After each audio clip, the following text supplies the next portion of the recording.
Salutations once again, YouTube. I am back with 5 more things to talk about, review. And the first thing is a book, and I'm not going to be able to talk about it much because I completely forget the main parts of this story. Not that I completely forget them, but it's such a complicated story that I don't feel as though I can recount it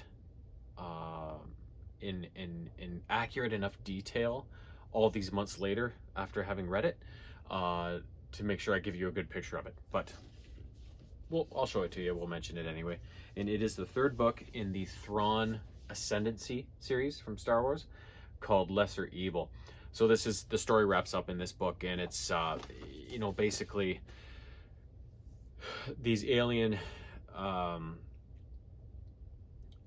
species have been pitting the Chiss Empire, the ruling families, against each other, breeding distrust and discord amongst the families, and trying to bring the Ascendancy down from within, sort of thing. And so Thrawn, being the outside the box thinker he is going about a way to fix this, as he is figuring things out along the way. And in this book, he finally enacts a last-ditch plan to expose these species and their manipulations, and save the Ascendancy, save the different families from going to war and starting a big internal strife that could potentially wipe out the Chiss Ascendancy or severely weaken it at the least. And in the end, if you know Thrawn, you know that he eventually gets banished from the Chiss Ascendancy and has to go live out on his own as a form of punishment for what he does, even though he saves saves the Chiss. The way he did it is not looked upon greatly, so he has suffered, seemingly having to suffer this punishment. But it's almost as if even that was part of his plan and part of his manipulations. And as he's going out, he tries to make sure that all the people that were with him and under his command and that helped him along the way are okay and get come out of it okay, and even profit from it to certain degrees. So yeah, a really clever character, but obviously a really clever author to craft these books. I've mentioned it before, Thrawn is such a critical thinker and sees things that other people never do, and I would always have a feeling that trying to piece a story like this together would be very hard, because you've got to think that way, right? And think, what kind of special circumstances and situations can I present that I can have him coming up with these deductions and these theories, to have him seem so much smarter and on top of things than all the other people in these stories. That's a hard thing to do, because you've got to think of it, right? So the Thrawn books are really good, but doubly so because of just the premise behind them, and obviously the hard work and thought process that goes into them too. So next up, we finally got around a few months back, 4 months back, however long it was ago, to watching The Batman, the new Batman, with Robert Pattinson as the Batman. This is a 2022 movie, and it takes place not long after Bruce Wayne has taken on the Batman mantle, a couple years into his kind of career. And what happens is the mayor of Gotham City is murdered by a masked madman who dubs himself the Riddler. I can't remember what Jim Gordon is at the time on the police force. He's not the commissioner. I think he might just be a regular officer, or maybe a slightly higher ranking officer. But anyways, he gets involved with it and finds a clue left by the Riddler at the scene. And so he works with the Batman to try and figure things out. And not long afterwards, the current commissioner of the police force, Pete Savage, I think his name was, is also murdered. And again, clues are left for Batman. So they're trying to figure out who this guy is, what he's doing, what he wants. And in the mayor's car, his last name is Mitchell. I forget his first name, Roy or something like that. The Riddler leaves a thumb drive that Batman takes back to the Batcave, looks through, and on it they find footage of the mayor at the Iceberg Lounge with this young woman named Annika or something like that, who has gone missing. So the Iceberg Lounge happens to be an establishment owned and operated by the Penguin. The Penguin is a stooge of the crime boss Carmine Falcone. So all of a sudden the wheels are turning. They're starting to see, okay, there's going to be some crime boss ties to this. What's going on? Well, they go to investigate this and try and get some answers out of Penguin. It doesn't seem like he's involved, but at the same time, Batman meets, oh, excuse me, I'm so yawny, Selina Kyle, also known as Catwoman, and finds out that she is actually Annika's roommate. So he tries to get her to figure out, by talking to Penguin and talking to Carmine Falcone himself, what happened to Annika, and so he's got another person kind of helping him and Gordon out, and in the end, it's this big mystery that unravels, and Batman is his family connections get involved in the whole thing. His father, especially, his reputation gets involved with it, and he starts to question, well, was my father a good guy? Like, why did he do this? How is he involved with Falcone? So it's not only like Batman, as he's trying to solve why the Riddler's doing this, who the Riddler is, and trying to capture him, he's having to deal with all of these different enemies. He's having to deal with Selina Kyle, Catwoman's kind of relationship that they have starting up, as well as these feelings of his parents and especially his father, and trying to clear his father's name, or at least get to the bottom of, was he actually a douche or not, right? And in the end, he does. He figures things out. But I'm not going to tell you what happens in case you haven't seen it. I will do some spoilers from here and there, especially when they're Star Wars related, but I try not to if I can avoid it. Next up, another 2022 film we watched around the same time, Elvis.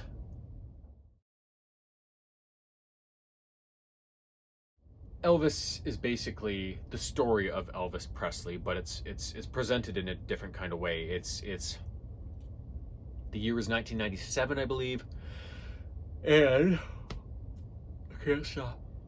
I won't stop. It's Elvis's former manager, Colonel Tom Parker, I believe his name was. It's him recounting the tale of Elvis from his perspective, as the Colonel is kind of on his deathbed after having suffered a stroke and all this. So Elvis was a young kid living in Mississippi, in a very poor area. His mother, he loves to sing, he loves all that kind of stuff, and his mother eventually moves them to Memphis, Tennessee. Once he's there, he's kind of misunderstood as he gets older and he gets more into singing and stuff like that, because he really identifies with the African American culture and their music. And so he's kind of this hybrid. He's a white boy singing black music, and he's got these moves, he's got a whole different kind of feel to him, right? So some people love him, some people hate him. They're not sure how to take him, really. But when Colonel Tom Parker hears him sing something on the radio, I believe is where he first heard it, he's like, oh, I want this boy. So at some sort of circus or carnival or something like that, he introduces himself to Elvis and talks about, being his business manager, and Elvis says, okay, let's do it. So Colonel Tom really starts to bump Elvis's career, the recording contracts, the appearances, all that sort of thing. And at first everything is good, but as time goes on, Colonel Tom always wants to take the safe route. He doesn't want Elvis to, when the public at large, the young girls love him, of course, and the old men or the stodgy types are like, why is he gyrating his pelvis? So he's really creates a big divide. And and Colonel Tom wants him to play it safe. When you go on TV to do this performance, you stay in line, you don't do your moves, you just sing this song, do whatever. Same thing, we're going to put you on TV, but you're going to be doing a Christmas special. It's going to be really lame. He wants to sugarcoat Elvis and have him do the safe thing, and Elvis is starting to rebel. He's starting to do other things and disobey Colonel Tom's orders. So there's this kind of acrimony between the two that's growing, and eventually Elvis is sent to the army as a measure of after he gets into some trouble, to kind of get him out of the public eye and kind of maybe straighten him out, sort of thing. And when he's away in the army, that's when he meets Priscilla, who will eventually become his wife. So getting back to the States, though, he eventually resumes his career. And as time goes by, Colonel Tom keeps at it. He eventually gets Elvis a residency in Las Vegas, which eventually starts to kill Elvis. He's so obsessed with his performance and making sure it's perfect and everybody loves it, and that he becomes like very one-track mind, and he becomes addicted to pills and stuff like that. His marriage is crumbling, sort of thing. And he has a chance to go out on an international tour. Some friends of his and some musicians talked to him. He said, you could make tons of money touring the world and going all around. But Colonel Tom manipulates him once more into continuing the Las Vegas residency, where eventually Elvis dies in, was it 1973, something like that. He eventually perishes because of his lifestyle. And all of this Colonel Tom recounts on his deathbed in 1997. And that's kind of how the movie is presented, sort of thing. I was never big on Elvis when I was younger, but as I've gotten older, I've started to appreciate him more. So I was very interested in seeing this movie, and I really enjoyed it. And I even went out and bought or went on Amazon. I didn't go out and bought. I stayed in and bought an Elvis double kind of CD of his greatest hits and stuff like that, which I have in the car and I listen to every so often between the other choices I have in there right now. So really enjoyed it, really recommend it. Great movie. Even if you don't like Elvis, it's just a pretty interesting story, if just to see kind of what his life was like and stuff, right? Because everybody knows him. How do you not? Even all these years later, 83, 93, 03, 13, 50 years later, and he's still a pretty big deal, right? You still hear about him a lot. So might be worth checking out. Next up, for the PS4, Jurassic World Evolution. And if you watch my gameplay videos a while back, you will have noticed I really got into the groove of playing this game. It was so much fun. It's a park building game. And basically, Ian Malcolm from the movies, played by Jeff Goldblum, kind of guides you through the process of getting a foothold on one of these islands, and building your park and managing all the different aspects to it. So it takes place, if you remember in the Lost World movie, when they're on the boat and Vince Vaughn's talking to the captain. He's like, "What? You don't want to take us there? What? It's called what?" This island chain's called the Five Deaths, right? So this is where it all takes place. I think there's maybe 6 or 7 islands total that you can play on, including Isla Nublar, which is the OG Jurassic Park and eventually Jurassic World location, Isla Sorna, which is where the Lost World was, plus all the other different islands in there that you don't see in the movies but are in that chain. So you start, there's one available at the start. You start on it. It's an introductory island, and basically you're responsible for managing every aspect of the park. You've got to build all the facilities, including all the fences, whether it's a regular fence or you want to electrify it. You got to build the fossil center so that you can recover, or the expedition center, so you can send scientists out in the field to get bones, which you then use the DNA to extract and be able to produce more and different dinosaurs. You got to complete genomes to unlock new dinosaurs to breed, and then all of the entertainment aspects, the visitors center, the hatchery, all the different things that the guests go to, gift shop, restaurants, which you use to make money and support the park, all of the safety and security things like the rangers that go out in the jeeps and tranquilize dinosaurs, or the ACU unit that airlifts sick dinosaurs out or whatever. Storm defense stations, power stations to power all the different buildings and fences on the island. So you have to manage all of that, and it's an overwhelming task at first, but once you get into the groove, it becomes really addictive and a ton of fun.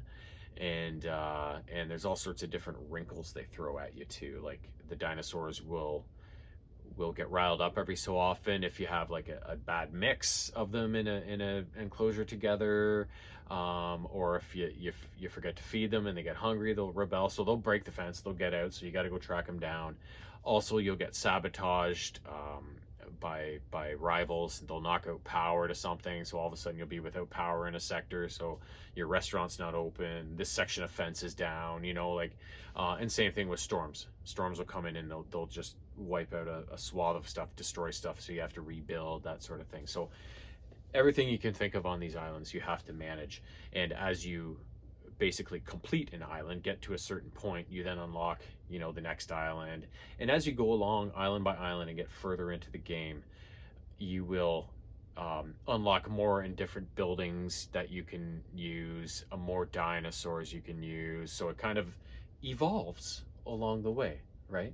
So I know there's a second game out a number of months back. They just recently they brought out a second one, and I'm very, very loath to buy it because I know what happened to me with this one, and I got super addicted, and I'm not sure if I'm ready to go through that again. So probably eventually I'll get it, but for now I'm saying no. But I recommend you get at least this one, if not both, because they are fucking awesome. So much fun. Last up, another PS4 beauty called Uncharted: The Lost Legacy. And I promise you, this is the last of Uncharted. Not that that's a good thing, because it's fantastic. So this was a game developed in 2017, I believe, or released anyways. And it's the first Uncharted game where you don't control Nathan Drake. You actually control Chloe. That's Chloe there, Chloe Fraser, who is involved in a couple of the previous games and fights alongside Drake. And Nadine Ross right here. She was in the fourth game. She was allied with Rafe, who was the bad guy in that game, and she controlled a mercenary outfit called Shoreline. That was a pain in Drake's ass. So these two team up to try and recover the Horn of Ganesh, I think it was, or something like that. Is that what it was? Yeah, some sort of mystical object in India that's worth a lot of money, but there's a guy named Asav, I think his name is, in that area, who leads a group of insurgents, and he's trying to incite civil war against the government, and he's trying to use this same object as kind of a rallying point to kick off this insurgency. So not only are Chloe and Nadine trying to get this fortune for themselves, but they also want to help this region avoid a bloody civil war that's going to take place if this asshole gets his hands on it, sort of thing. So it's their adventure as they go through India and I think some other areas. I can't remember exactly, because again, it's months and months ago I played this. As they try and obtain this object and also save this nation, this area of India from torment. So again, very consistent with the other Uncharted games. The only difference is you're controlling Chloe instead of Drake, and yeah. But otherwise, it's awesome. There's lots of cool scenes in different areas in this one, different puzzles that are a lot of fun. Also, some that are frustrating, like the other games as well. They're not without their challenges and their frustrations, but overall, after playing all 5 of the Uncharted games, on a modern day console like the PS4, I'm really hard pressed to find a game or a series that I like better than Uncharted. The Spider-Man games have been close; they've been really good. They're probably on a par with Uncharted, but it's just such cool ideas for these stories, such good humor, such good action, such good control, such good graphics, and just the environments they put you in these games are just amazing. Like I talked about in number 4, when you find the pirate treasure and just some of the cool areas and different things you see. They just did a really, really good job in conceptualizing these games and then building them and bringing them to life. They didn't miss a beat on them, and they obviously put a ton of work into them, and thank God they did, because this is what happens when people, whoa, I just spit everywhere. I'm getting all riled up about Uncharted. This is what happens. Like when you see a game you get and you're like, oh, they half-assed it on this one. Like this could have been so much better. Such a cool premise and whatever, but they just didn't execute, right? The Uncharted series is a prime example of when people do it right. They put in the time, they put in the work, they don't rush it, they wait till it's perfect, and then you get the game. And you know what? When you get a game this good, who cares? It's worth the wait. I'd rather have this game 2 years down the line than 2 years earlier and have it be a piece of shit, right? So, just my 2 cents. Maybe some other people are impatient and they don't care, but I'd rather it be done right, as I prefer with most things. But not saying I do most things right. Maybe I'm a prime example of rushing things. No, I don't rush. I'm perfect. I'm perfect the way I am, right? Toodles.